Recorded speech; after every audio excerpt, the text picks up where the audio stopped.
কিয়ামতের আলামত সময়ের মধ্যে থেকে একটি হলো ইমাম মাহদির আবির্ভাব ঘটবে, প্রকাশ ঘটবে। ইমাম মাহদি এমন একজন মানুষ যার নাম হবে আমাদের নবী করিম সাল্লাল্লাহু আলাইহি ওয়াসাল্লামের অনুকরণে, এবং তিনি পৃথিবীতে আত্মপ্রকাশ ঘটাবেন। আল্লাহ তাআলা তার আত্মপ্রকাশ ঘটাবেন কখন, কোন সময়টাতে, পৃথিবীর অবস্থা কি হবে, এ সম্পর্কে হাদিসে যে বিবরণ এসেছে তার একেবারে সংক্ষিপ্ত সার বলতে গেলে, তার আসার আগে পৃথিবীতে দিন দুনিয়া থেকে বিদায় হওয়ার উপক্রম হবে। মানুষের ভিতরে দিনদারি থাকবে না। আস্তে আস্তে দুনিয়া সেদিকেই যাচ্ছে, ঠিক না ঠিক? মসজিদে মুসল্লি নেই, কিন্তু খেলার জন্য উন্মাদনার লোকের অভাব নাই। ভাইরা আমার, তার দুনিয়াতে আগমনের আগে পৃথিবী জুলুমে পরিপূর্ণ হয়ে যাবে। এই পরিমাণ জুলুম হবে যে পৃথিবীতে ন্যায় বিচার বলতে কিচ্ছু থাকবে না। জোর যার মুল্লুক তার, এটা গোটা দুনিয়ার রন্ধ্রে রন্ধ্রে প্রতিষ্ঠিত হয়ে যাবে। অনেকটা শুরু হয়ে গেছে না? দেশে বিদেশে দুনিয়াতে সারা পৃথিবীতে আজ যাদের গায়ে জোর আছে তারা যা বলে সেটাই নীতি, ঠিক না ঠিক? ইউরোপিয়ানদের গায়ে জোর আছে, তারা যা বলে ওইটাই নীতি। আমেরিকানদের গায়ে জোর আছে, তারা যা বলে সেটাই নীতি। আজ দুর্বলদের কোনো না কথার দাম আছে, না আদর্শের দাম আছে, না তাদের কোনো অধিকার আছে, ঠিক না ঠিক?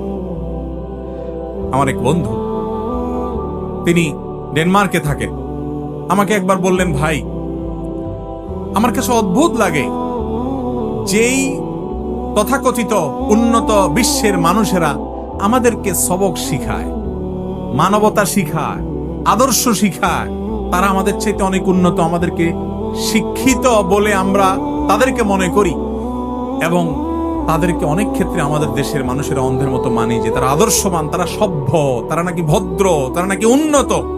বলে যে একটা এক্সাম্পল নেন, যখন লিবিয়া এবং সিরিয়ার, বিশেষ করে সিরিয়ার মুসলমানরা যখন নিজেদের দেশে থাকতে পারছেন না, যুদ্ধ পরিস্থিতিতে ইউরোপের দিকে পাড়ি জমাতে লাগলো, তিনি বলেন যে আমার দেশের বর্ডার ক্রস করে যাতে জার্মানি বা কোনো দেশ তাদেরকে আশ্রয় দিতে চাচ্ছে, সেখানে যেন যেতে না পারে, সেজন্য নানামুখী প্রতিবন্ধকতা সৃষ্টি করা হয়েছে, ট্রেন বন্ধ করে দেওয়া হয়েছে। আবার যখন ইউক্রেন রাশিয়া যুদ্ধ শুরু হলো, এখন ইউক্রেনিয়ান যারা আছে তারা যদি কোনোভাবে এই বর্ডারে প্রবেশ করতে পারে, তাদের আশ্রয় প্রশ্রয়, তাদের সুবিধার জন্য যা দরকার সব তো বটেই। ওই ভাই বললেন যে স্কুলে ভর্তি পর্যন্ত আমাদেরকে বলা হয়েছে যে যারা এখানে বসবাস করে তাদের বাচ্চাদের পরে আগে ইউক্রেনিয়ান বাচ্চাদের ভর্তি হবে, তাদের অগ্রাধিকার। অর্থাৎ শরণার্থী হিসেবে যখন মুসলমান গেছে তখন নীতি একটা, আর যখন অমুসলমান গেছে তখন নীতি আরেকটা। এ হলো তাদের মানবতা। এইরকম মানবতার সবক প্রতি শব্দে শব্দে পাবেন। ফিলিস্তিনি বাচ্চারা কাঁদে, তাদের মানবতা তখন কাঁদে না। আর অন্য কোন জায়গার একটা কুকুরও যদি কাঁদে, একটা বিড়ালও যদি কাঁদে, সকল টিভির ক্যামেরা সেখানে কাঁদাকাঁদি শুরু করে, ঠিক না ঠিক? ভাইরা আমার, এইরকম জুলুম, এরকম অবিচার, এরকম গরমিল গোটা দুনিয়াতে শুরু হয়েছে, দিন দিন বাড়ছে। এটা বাড়তে বাড়তে যখন চরমে পৌঁছে যাবে, পৃথিবীর কোথাও ন্যায় বিচার বলতে কিচ্ছু থাকবে না, তখন ইমাম মাহদির আত্মপ্রকাশের সময় আসবে। মানুষ হতাশ যখন হবে, মানুষ নেতৃত্ব খুঁজবে, তখন ইমাম মাহদির আত্মপ্রকাশের সময় ঘনিয়ে আসবে। আল্লাহ রাব্বুল আলামিন তার আত্মপ্রকাশের আগে দাজ্জাল পাঠাবেন।